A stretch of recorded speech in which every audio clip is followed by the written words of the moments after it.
Hello everyone, welcome back to my channel. কেমন আছো তোমরা? আশা করি সবাই খুব ভালো আছো আর আমরাও খুব ভালো আছি।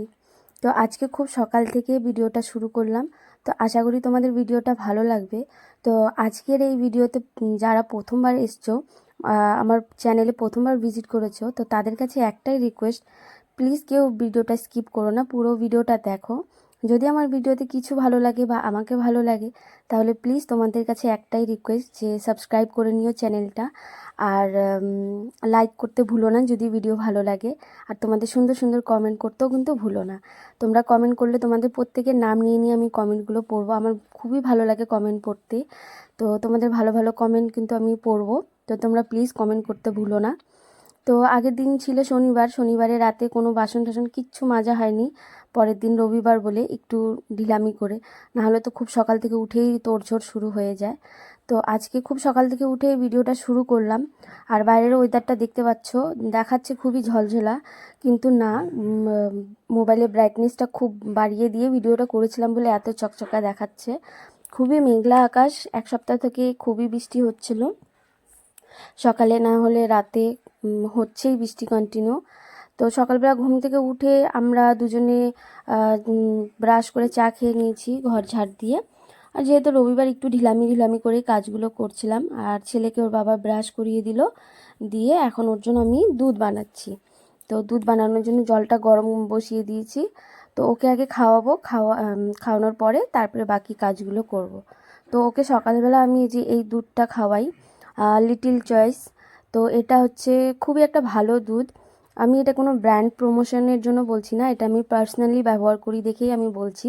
খুবই ভালো একটা দুধ, যেই বাচ্চাদের খুবই ইমিউনিটি কম থাকে, তো তাদের জন্য কিন্তু খুবই ভালো একটা ড্রিঙ্ক। তো আমি এটা ফেসবুক থেকে বা অন্যান্য ভিডিও দেখেই কিন্তু আমি এটা অর্ডার করেছি, আর এটা ফ্লিপকার্ট থেকে অর্ডার করে নিয়েছিলাম, কারণ এটা ডক্টরের দোকানে পাওয়া যাচ্ছিল না, তো আমি ফ্লিপকার্ট থেকে অর্ডার করি। তো এই ডিব্বাটা নিয়ে দুটো ডিব্বা হলো ওকে খাওয়াচ্ছি, বেশ ভালোই, আমার কাছে ভালোই লেগেছে। আর হচ্ছে পাউডার দুধই ওকে আমি খাওয়াচ্ছি, কারণ অরিজিনাল গরুর দুধ মানে পাওয়াই যায় না আমাদের এখানে, যে পাড়াতে কোনো কারো বাড়িতে গরু নেই, আর যদিও বা গরু আছে তো তারা হয়তো দুধ বিক্রি করে না। তো মানে গরুর দুধ পাওয়া খুবই মুশকিল। আর ওই প্যাকেটের দুধ, লিকুইড দুধগুলা খাওয়ানোর থেকে ভালো তো এই বাচ্চাদের যে পাউডার দুধটা, সেটা খাওয়ানোই আমার মনে হয় ভালো। তো কি করব বলো, যদি দুধ না পাওয়া যায় বাচ্চাকে তো খাওয়াতে হবেই। তো এর জন্য আমি আমুলের এই দুধটা নিয়ে আসি। তো এই দুধের সাথে আমি হেলদি ড্রিঙ্কসটা আমি ওকে দিই আর কি, যেহেতু ওকে সকালবেলা খুব সকালে স্কুলে দিতে হয়। তো অত সকালে তো বাচ্চারা কিছুই খেতে চায় না, আর এত ছোট বাচ্চা, ঘুম থেকে উঠে তো মুড ওর একদমই খারাপ থাকে স্কুল যাওয়ার জন্য। তো তারপরে হচ্ছে ওকে কিছু খাওয়ানো খুবই টাফ, এমনিতে আমার ছেলে খাওয়া নিয়ে যত ভেজাল, তো তার জন্য আমি এই ড্রিঙ্কটাই ওকে দিই সকালবেলা। তো এই যে এখন ওর জন্য ড্রিঙ্কটা বানিয়ে নিচ্ছি, আর ওকে খাইয়ে তারপরে বাকি কাজগুলো করব। তো রবিবার মানে ছুটি, ছুটি আমাদের মেয়েদের না, ছেলেদের, বাচ্চাদের, সবার, কিন্তু মেয়েদের বা একজন হাউস ওয়াইফদের ছুটি হয় না রবিবার মানে। রবিবার মানে আরও বেশি কাজ থাকে। তো একটা দিকে শান্তি পাই যে সারাদিন ওর বাবা সামলায়, আমি খুব নিশ্চিন্তে আমি কাজগুলো করতে পারি। একা হাতে বাচ্চা সামলানো কাজ দুটো একসাথে করতে হয় না, বাচ্চা ওর বাবা সামলায়, আমি কাজগুলো খুব সুন্দর করে করে নিই। তো অনেক দিন থেকেই আমি বাড়িতে ছিলাম না, প্রায় 1 মাসের মতন বাড়িতে ছিলাম না। তো কাল রাতেই এসছি বাড়িতে। তো এসে আমি হলো ঘরও একটু রাতের বেলায় ঝাড়াঝুড়ো একটু করে নিয়েছিলাম, যেহেতু 1 মাস থেকে বাড়িতে নেই। আর বৃষ্টির ওয়েদার, ঘর একদম স্যাঁতস্যাঁতে গন্ধ হয়ে গেছে, কেমন মানে কেমন জানি একটা হয়ে গেছে। তো রাতেই পর্দা চেঞ্জ করে নিয়েছি, বিছানার চাদর চেঞ্জ করে নিয়েছি। তো সেগুলো আবার ভিজেও রেখেছি, ওগুলো ধুবো। তো বেলা তো অনেকটাই হয়ে গেছে। আর এই যে দেখো আমার ছেলেকে খাওয়াবো, এই যে এরকম বাহানা করে, যে কোনো খাবার নিয়ে ওর পিছনে 1 থেকে 2 ঘন্টা বসে থাকতে হয়, তারপরেও আমি হতাশ হয়ে যাই, মানে হতাশাটাই পাই, ওকে আমি খাওয়াতে পারি না। খুব জোর 1 থেকে 2 চামচ ভাত নিলে হয়তো 2 থেকে 3 গাল, এতটুকুই, তার বেশি ওকে খাওয়াতে পারি না। তো তারপরে ওকে খাওয়ানোর পরে এই যে এখন হলো রাতে যে বাসি বাসনগুলো ছিল সেগুলো মেজে নিলাম, আর হাঁড়িটা আর কড়াইটা মাজা হয়নি, তো সেগুলো মাজবো। আর বিছানাটাও তুলে নিয়েছি। তো বিছানাটা তুলে নিলেই কি হবে, সারাদিন বিছানা এরকম এলোমেলোই থাকে, সারাদিন বাচ্চা খেলে। আর যেহেতু একটা ঘরের মধ্যে না খুবই কষ্ট হয়, কি করব, বাচ্চাকেও খেলতে দিতে হবে। তো ওকে হলো টিভিতে কার্টুন চালিয়ে দিয়ে আমি বাকি কাজগুলো করছি। আর ওর বাবা গেছে হচ্ছে বাজারে। তো এই যে দেখো, কোমরে একদম নাইটি গুজে নিয়ে কাজে নেমে পড়েছি, যেহেতু বেলাও অনেকটা হয়েছে, সব সময় মতন করতে হবে। তো এদিকে কাপড়টা ধুয়ে নিচ্ছি, বাসনটা ধুয়ে তারপর আমি কাপড়গুলো ধুতে দিয়েছি। আর তারপরে হচ্ছে তার আগে আমি চালটাও ভিজিয়ে রেখেছিলাম। তো কাপড়গুলো ধোয়া হয়ে গেছে, আর এই যে এখন কাপড়গুলো মেলবো। তো এই যে দেখতেই পাচ্ছ আমাদের উঠোন এতটুকুই গলি, 3টে গলি, এই একটা দুটো আর ওই বাড়িতে ঢোকার একটা গলি। তো কাপড় মেলার খুবই কষ্ট হয়ে যায়। তো এর জন্য আমার ঘরের যে ওয়ালটা আছে সেখানেই আমি ওই কাঠি ঠুকে তারপর হচ্ছে তার টানিয়ে নিয়েছি। তো সেখানেই হলো কাপড়গুলো মেলে দিই। আর চালের নিচে পড়ে, তো ঘরের চালের নিচে পড়ে, তো বৃষ্টি এলে পরেও টেনশন থাকে না, কাপড়গুলো ভিজে না। তো এখানেই আমি কাপড়গুলো মেলি, না হলে তো এটা তো যাতায়াত, মানে সবার যাতায়াত করার রাস্তা, তো এখানে তো রশি টানানোই যায় না। আর ছাদের উপরে আছে, আমি ছাদে যেতে খুবই ভয় পাই, যেহেতু বাঁশের সিঁড়ি। আর যখন খুব ভারী কাপড় ধুই, যেগুলো শুকাতেই চায় না, তো সেগুলো নিয়ে বাধ্য হয়ে যেতেই হয়, তখন ভয় ভয় করে যাই। তাছাড়া আমি ছাদে উঠি না। আর ছাদটা হচ্ছে আমার ভাসুরদের। তো এই যে আগের দিন বললামই, রাত্রেবেলা পর্দা, বিছানার চাদর এগুলো সব তুলে নিয়ে ভিজিয়ে রেখেছিলাম। তো কাপড় বেশিক্ষণ ভিজিয়ে রাখলে আমার মনে হয় যে কাপড়টা খুব সুন্দর পরিষ্কার হয়, আর কোনো রকমের দাগ বা নোংরাটা থাকলে পরে সেটা সুন্দর উঠে যায়। তো এর জন্য আমি বেশিরভাগ রাতেই কাপড় ভিজিয়ে রাখি, খুব সকালবেলা উঠে কাপড়গুলো ধুয়ে দিই। তো এই যে কাপড়গুলো ধুয়ে দিয়েছি, অনেকগুলোই কাপড় হয়েছে। তো এই যে তোমাদেরকে 3টে গলি বললাম, এইটা হচ্ছে আমাদের বাড়ি ঢোকার একটা গলি, এই যে একটা, আর পাশে একটা। তো এই যে এখানে দেখো, আমার বড় যা কুমড়ো গাছ লাগিয়েছে, শশা গাছ, কিছু ফুল গাছ। তো খুব সুন্দর কুমড়ো গাছটা হয়েছে। আর যেহেতু চালের উপরে তোমাদেরকে ভালো মতন দেখাতে পাচ্ছি না। আর এটা হচ্ছে শশা গাছ, তো শশা গাছে ফুল হয়েছে। আর আমার ছোট যা যে ছাদের মধ্যে যে গাছগুলো লাগিয়েছে শশা গাছ, তো সেখানে 10-12টার মতন শশা হয়েছেও, আর খাওয়াও হয়ে গেছে, খুব সুন্দর হয়েছে। আর আমি যেহেতু বাড়িতে থাকি না, এর জন্য আমি এই বাড়িতে কোনো গাছপালা লাগাই না, কারণ গাছপালা খালি লাগালে তো হবে না, তাদেরকে যত্নও করতে হবে। তো তারপরেও আমার কিছু ফুলের টব আছে, ওই যে দেখতেই পাচ্ছ ছাদের উপরে। আর এই ছাদটা হচ্ছে আমার ভাসুরের, ছোট ভাসুর। তো ছোট যা ওই ছাদের উপরে কিছু গাছ লাগিয়েছে, তো কোনো দিন ছাদে উঠলে তোমাদেরকে দেখাবো। তো এই যে আমাদের হচ্ছে বাড়ি। আর বাড়িতে যেহেতু বড় যা নেই, আমি আর আমার ছোট যাই আছি। তো বাচ্চাগুলো হলো তাদের বাবারা নিয়ে এদিক ওদিক ঘুরছে, আর আমরা মারা খুব শান্তিতে কাজ করছি, যেহেতু রবিবার বলে কথা। তো এই যে কাপড় ধোয়া হয়ে গেছে, তো তারপরে ওর বাবা চলে এসছে বাজার নিয়ে। আর যেহেতু বাজার নিতে চাম্পাশেরই বাজারে গেছিলো, তো বাবুকে এর জন্য রেখেই গেছে, যেহেতু বৃষ্টি ওয়েদার, কখন ঝপঝপে বৃষ্টি নামে, তো তার জন্য ওকে নিয়ে যায়নি। তো এই যে কিছু বাজার নিয়ে এসছে, তো তোমাদেরকে এক এক করে দেখাই। লঙ্কা, এখানে ধনিয়া পাতা আর টমেটো, আর বড় ব্যাগটার মধ্যে কি কি আছে তো তোমাদের সেগুলো দেখাচ্ছি। ঘরে একদমই বাজার বেশি ছিল, তো তার জন্য আজকে বাজারটা নিয়ে আসলো, সব কিছুই বেশি বেশি হয়েছিল, তো তার জন্য। তো এখানে যে বাজারগুলো আছে প্রায় ওই 1 সপ্তাহ 10 দিনের মতন হয়ে যাবে, যেহেতু ওর বাবা টাইম পায় না, সকালে একদম সকালে যায়, 8টা 9টার সময় যায়, আর রাতে আসে। তো রাতেও আসার কোনো টাইম নেই, কোনো দিন 8টাতেও আসে, কোনো দিন আবার 10টা 11টা, কোনো টাইমিং হয় না। তো তার জন্য আমাদের সপ্তাহখানিক বাজার একবারেই করে আনতে হয়। আর বাড়ির এদিকে যে ফেরিওয়ালাগুলো যে আসে সবজি নিয়ে, তো মাঝে মধ্যে আমি টুকটাক ওদের কাছ থেকেও নিই, যখন কিছু প্রয়োজন হয়। আর তাছাড়া এরকম সপ্তাহখানিক বাজার একবারেই নিয়ে আসে। তো এই যে বাজারগুলো এনেছে, অনেকগুলোই বাজার এনেছে। তো এগুলো জানি না কতদিনে শেষ হবে, মিনিমাম তো 10-12 দিনের মতন চলে যাবে, যদি সেইভাবে সবজিগুলোই বেশি রান্না হয়। খালি সবজি তো খাওয়া হয় না, মাছও খাওয়া হয়। তো এবার মাছ খেতে গেলে তো সবজি সেরকম একটা বেশি লাগে না। আর টমেটোটা দেখতেই পাচ্ছ 2-3 কিলোর মতন হবে। তো টমেটোটা নিয়ে এসছে, যেহেতু আমার বর হচ্ছে স্যালাড খেতে খুবই ভালোবাসে, ওকে মানে ভাতের সাথে তরকারি না দিলেও চলবে, কিন্তু ওকে স্যালাড লাগবেই। তো এর জন্য শসা টমেটো সবটা সময় ঘরে থাকেই, তো এর জন্য টমেটোটা বেশি করে আনা। আর তাছাড়াও আমি প্রত্যেকটা তরকারিতেই আমি টমেটো দিই, কারণ টমেটো না দিলে মনে হয় যে আমার কাছে তরকারিটাতে কোনো কিছু দিইনি, অসম্পূর্ণতা থাকে।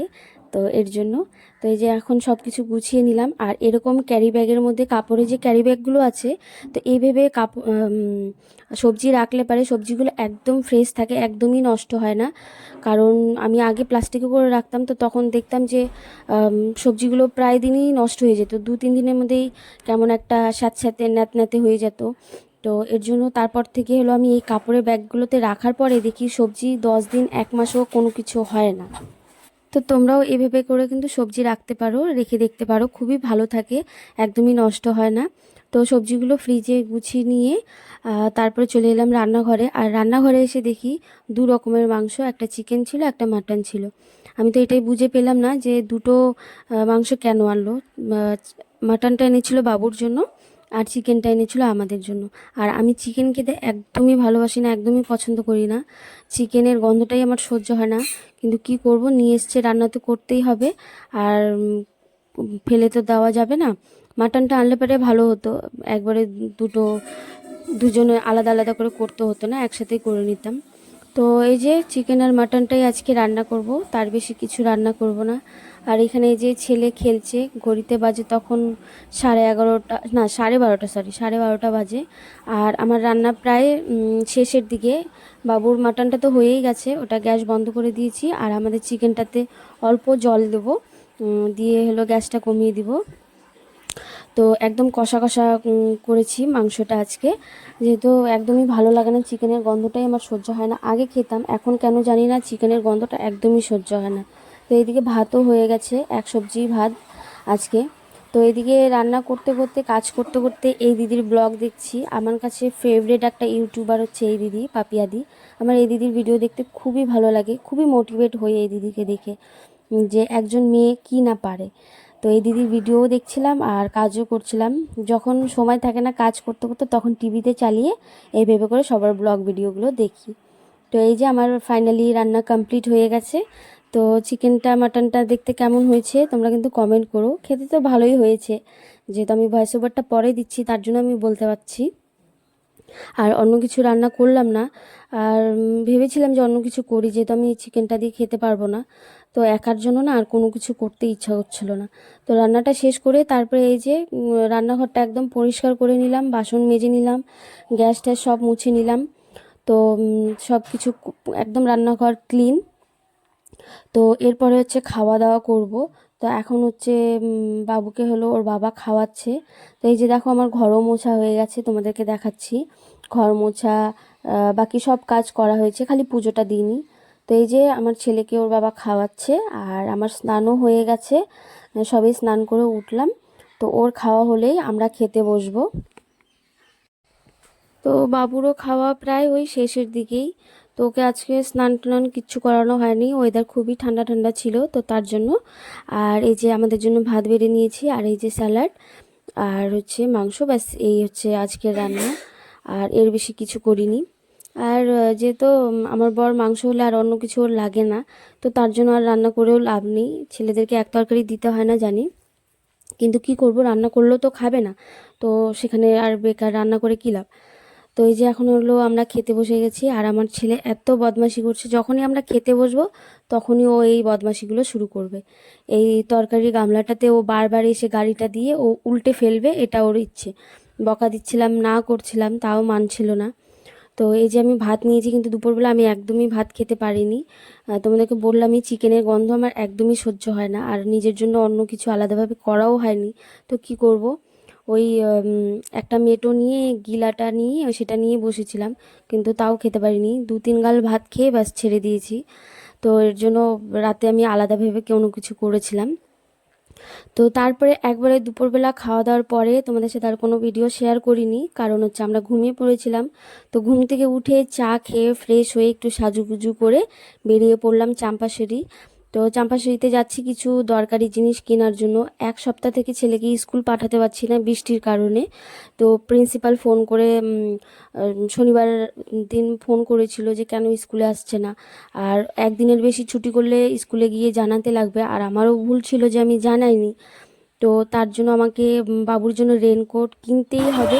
তো এর জন্য সঙ্গে সঙ্গে বেরিয়ে গেছি। ওয়েদার কিন্তু তখনও খারাপ, গুড়ি গুড়ি বৃষ্টি হচ্ছেই। তো রবিবারের বাজার, রাস্তাঘাট বেশ ফাঁকাই ছিল। এটা হচ্ছে আমাদের শিলিগুড়ির মেন চাম্পাশিড়ি বাজার। তো এখানে ভেবেছিলাম যে মার্কেটে যাব, কিন্তু ওই একটা জিনিসের জন্য আবার মার্কেটে অনেকটা দূরও পড়ে যায়, গাড়ি ভাড়াও লাগে, আর বাচ্চা নিয়ে যাব, ওর জন্য আর মার্কেটে গেলাম না, চলে আসলাম চাম্পাশিড়িতে। তো এই মাথা থেকে শুরু করেছি যে খুঁজতে খুঁজতে, তারপরে গিয়ে একটা দোকানে কিনেছি। যেহেতু বাচ্চাদের জিনিস তো সবাই তো আর রাখতে চায় না। তো এই যে রেইনকোটটা হচ্ছে পছন্দ করেছি। আর হলো রেইনকোট, এক জোড়া জুতো, আর ছাতাও নেওয়ার কথা ছিল, তো দাম কমাচ্ছিলই না, একদমই দাম বেশি বলছিল। এর জন্য বাবুর জুতোটা আর রেইনকোটটা নেওয়া আছে। আর তার সাথে আরও কিছু টুকিটাকি জিনিস কিনেছিলাম। তো এখন যাচ্ছি হচ্ছে বাড়ির দিকে। আর এটা হচ্ছে আমাদের চাম্পাশিড়ি একটু এগিয়ে গিয়ে, তো অঞ্চলের দিকে যাচ্ছি, গিয়ে মোমো খেয়ে বাড়ি যাব। তো তার আগেই দেখি অঞ্চলের স্কুলের মাঠের সামনেই মাঠের মধ্যে এই মেলা বসেছে, আমি তো জানি না। তো এবার যেহেতু ছেলে মেলা দেখে নিয়েছি, ওকে কি আর না মেলাতে নিয়ে গেলে হয়, ওকে ঢুকাতেই লাগবে। আর এই মেলার সামনেই মোমোর দোকানটা, যেখানে আমরা মোমো খাবো। তো ওকে নিয়ে গেলাম। তো ওকে নিয়ে যাওয়ার আগে আমি বাইরেই ওকে বললাম যে বাবা, অনেক টাকা খরচা করে ফেলেছি, কোনো কিছু কিন্তু জিদ করবে না যে এটা লাগবে ওটা লাগবে। বাচ্চাটা আমার এত ছোট, কিন্তু এত লক্ষ্মী একটা বাচ্চা, তোমরা না সামনাসামনি না দেখলে বিশ্বাস করবে না যে কতটা লক্ষ্মী। ও খুব বোঝে, জানো, কোনো কিছু না করলে বা কোনো একটা ছোটোখাটো জিনিস দিয়ে যদি ওকে বোঝানো যায় না, ও বুঝে নেয়, ও মেনে নেয়, ওর কোনো জিদ নেই। তো যেহেতু মেলাতে ঢুকলাম, ওকে জিজ্ঞেস করছিলাম কোনটাতে উঠবি, কি করবি কর। ও ভয় পাচ্ছিল, ও খালি দেখছিল। তো তারপরে ওরও তো মন করছিল যে কিছু কিনবো কিছু কিনবো, বারবার খেলনার দোকানেই ওর চোখ যাচ্ছিল। আমি ওকে বললাম কিছুতে উঠ বা কিছু খা, কিন্তু না, ও চুপচাপ আছে, ও খেলনার দোকানেই ঢুকবে। তো তারপর খেলনার দোকানে ঢোকানো হলো, ওর তো কিছুই পছন্দ, মানে ও ভেবেই পাচ্ছিল না যে কী নেব কী নেব। তো ওকে যেহেতু বলাই হয়েছে যে বাবা অনেক টাকা খরচা হয়ে গেছে, কম দামের মধ্যে কিছু নাও। তো অনেকক্ষণ মানে দোকানে দাঁড়িয়ে থাকার পরে এটা ওটা পছন্দ করার পরে লাস্টে গিয়ে দুটো খেলনা নিয়েছে। আর তো আজকের মতন ভিডিওটা এখানেই শেষ করলাম। কেমন লেগেছে ভিডিওটা অবশ্যই কিন্তু কমেন্ট করতে ভুলো না। আর নতুনরা প্লিজ চ্যানেলটিকে সাবস্ক্রাইব করে নিও। তো চলো, সবাই ভালো থেকো, সুস্থ থেকো, দেখা হচ্ছে আবার নেক্সট ভিডিওতে।